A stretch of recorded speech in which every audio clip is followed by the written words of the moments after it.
இது இயேசு கிறிஸ்துவுக்குள் பிரியமான என் சகோதர சகோதரிகளே, இந்த நிமிட நட்சத்திரத்துக்கு இயேசுவின் நாமத்தில் நான் உங்களை அன்புள்ள அழைக்கிறேன். குறிப்பாக மார்க் நற்செய்தி 16ஆம் அதிகாரம் 15 முதல் 18 வரை வாசிக்கின்ற போது, உலகம் எங்கும் சென்று படைப்பிற்கெல்லாம் நற்செய்தியை அறிவிங்கள். இயேசு பெருமான் சொன்ன கட்டளையில் உன்னதமான கட்டளை, உலகம் ஃபுல்லாக போங்க, உலகம் எங்கும் சென்று எல்லா படைப்புகளும் நற்செய்தியை அறிவிங்க. நற்செய்தியை அறிவிக்கின்ற பொழுதுதான் என்ன வரணும்? நம்பிக்கை வரும். அந்த நற்செய்தி வழியாக தான் நம்பிக்கை கொடுக்கப்படும். ரோமர் 10ஆம் அதிகாரம் 17 வாசிக்கிறோம். அறிவிப்பதை கேட்பதால் தான் விசுவாச நம்பிக்கை வளர்கிறது என்பது தெளிவு. நாங்கள் அறிவிப்பிற்கோ கிறிஸ்துவின் வார்த்தையை ஊற்று சொல்லப்படுகிறது.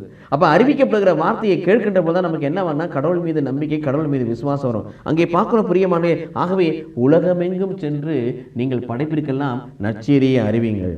நம்பிக்கை கொண்டு திருமுழுக்கு பெறுவர், மீட்பு பெறுவர். அப்ப நற்செய்தி வழியாக மனுஷனுக்குள்ள என்ன வருது?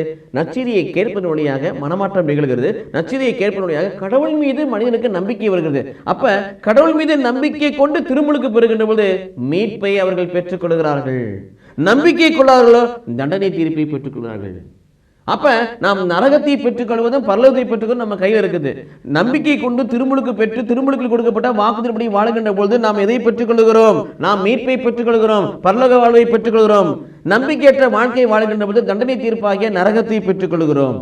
அதே வேளையில் நம்பிக்கை கொண்டு திருமுழுக்கு பெறுகின்ற மீட்பை பெறுவது மட்டுமல்ல, நம் வழியாக வல்ல செயல்களை கடவுள் வெளிப்படுத்துவார். நம்மை ஒரு திருத்துதராக, நம்மை ஒரு இறைவாக்கியனாக, நம்மை ஒரு தீர்க்கதரிசியாக, நம்ம கடவுளுடைய ஊழியராக கடவுள் பயன்படுத்துவார். பிரியமானவர்களே, அப்படிப்பட்ட வாழ்க்கைக்கு நம்மை அர்ப்பணிப்போம். கடவுள் நம்மை ஆசீர்வதிப்பாராக. ஆமென்.